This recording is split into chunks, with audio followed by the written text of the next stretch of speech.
Oh, welcome back to the channel. My name is Lisa Alvin Staltari, and I'm a genealogist and a passionate traveler. Over the last year and a half or so, almost 2 years, I've been featuring each video of our King's daughter and getting to know their stories a little bit better. There are over 700 of them. So we're on episode 185. Come a long, long way, but we still have a long way to go. But before we begin today's episode, let me show you ways you can support the channel. We subscribe, we like, and we notify. All of that helps that old logarithm of YouTube kind of expand the influence. And now I'm over 1,000 subscribers. YouTube has permitted me to do super thanks, which means that you can click on it, donate to the channel, show your appreciation in that way. You can also go on Patreon and become a monthly member, and also coffee, which is a one-time only donation as well. So all of those are wonderful ways of helping me and showing me your support. I also want to make sure I thank those of you who have supported me thus far. Tremendous, tremendous support and acknowledgement. I'm just so very grateful. So with that being said, let's get started and look at our fille du roi of this episode. Well, Elisabeth Roy, or Isabelle Roy, was actually a viewer request. But when I looked in my files, I saw that my friend's husband, who I often mention, this is also his great-grandmother. And I recently did a whole little thing on Madonna, and this is one of her great-grandmothers as well. So with that being said, let's get to know Elisabeth, or Isabelle, which is kind of how she's known across the board. So let's get to know her a little bit better. So she was born in 1642 in Senlis in France. Her parents were Antoine Roy and Simone Gauthier. She was born in the region of France called Hauts-de-France in the department of Oise. And this is a very important area because the monarchs of the early French dynasties lived in Senlis, attracted by the proximity of the Chantilly forest. It is known for its Gothic cathedral and other historical monuments. It's located about 40 kilometers to the north of Paris. Senlis was known in early Roman imperial times as Augusta Magus, and later as another kind of name that I can't pronounce. During the 3rd century, a 7-meter high defensive wall, about half of which still exists, which I show you in the middle there, was erected around the settlement in response to incursions by foreign allies. The wall remained in use into the 13th century. The town also featured a Roman amphitheater, the remains of which are still visible. And we can see the church of Senlis, and also this is just an amazing cathedral. And then we have the cobblestone streets that you can imagine are part of the history of this amazing place. So she was an orphan. She lost both her parents, and at around the age of 23, would sail aboard le Jean-Baptiste de Dieppe and arrive in New France on June 18th, 1665. Who would she select? Let's have a look at the groom that picked her and who picked her. His name was Pierre Ferraud, and he was born in 1627 in a town called, or commune called, Ville-d'Oux, and which is found in Nouvelle-Aquitaine region. And then inside that is the Charente-Maritime region, or département. The Church of Saint-Martin was originally built in the 12th century and restored in the 14th, and yet again in the 1700s. The population of this little town is about 2,300. So he arrived in New France in 1649 as an engagé. He was married in to a lady named Hélène Cartier, but did not have any children with her. So on October 12, 1665, a contract was drawn up on Ile d'Orléans, and presumably they were married within a month or so. We do not have that marriage record. So they would establish their family on Ile d'Orléans, which is located about 3 miles east of downtown Quebec City on an island. Just as you know, as regular viewers know, how often we come back to the island. Look how beautiful it is. Look how amazing the scenery is. No wonder they wanted to, this was their first stop, and they got on, they came down to the St. Lawrence River, and they were like, we want to go there. And it reminded them of home, I'm sure. And inside the island, you have 6 different parts. And so you have Saint-François, Sainte-Famille, Saint-Jean, Saint-Pierre, Saint-Laurent, and Saint-Pétronille. So it's very important to know which section your family comes from. And we have the 1666, 67 census actually of Pierre and Isabelle. Again, she's named Isabelle instead of Elisabeth. Those names, Elisabeth and Isabelle, were kind of interchangeable at that time for whatever reason. They have one type de bétail, and which is like a cow, and trois arpents à l'heure. So that's about an acre and a half of land. Their firstborn, Marie Marthe, would go on to marry Thomas Plante and have 9 children, all of whom would make it. Their secondborn, Anne, would die before the 1681 census. So here she is in a new country with a baby, 2 babies at that point.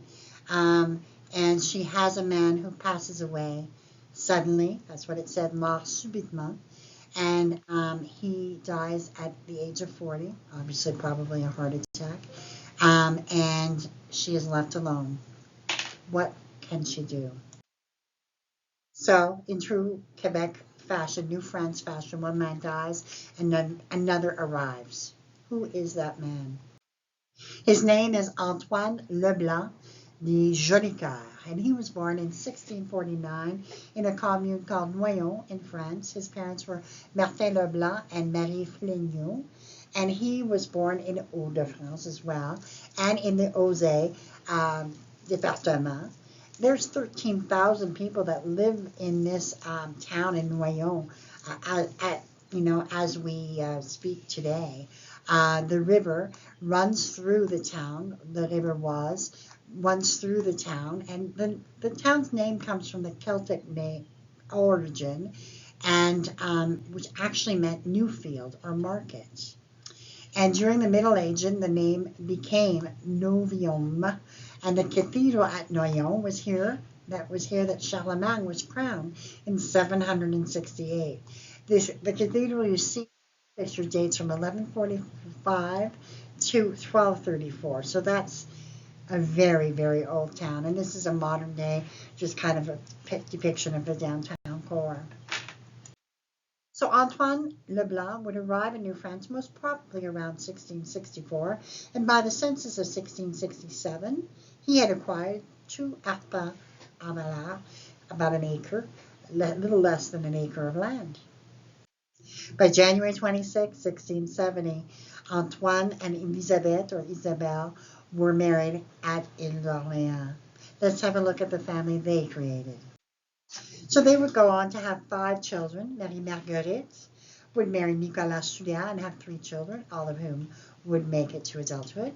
Joseph would marry Marie Filbeau and have 9 children, 4 of whom made it to adulthood. Pierre and Antoine would die the same day in 1682. Marie-Jeanne would marry Jean Bissonnette and have 4 children, 1 of whom would survive. She then would marry Jacques Coulombe and had 3 more children, 1 of whom would survive.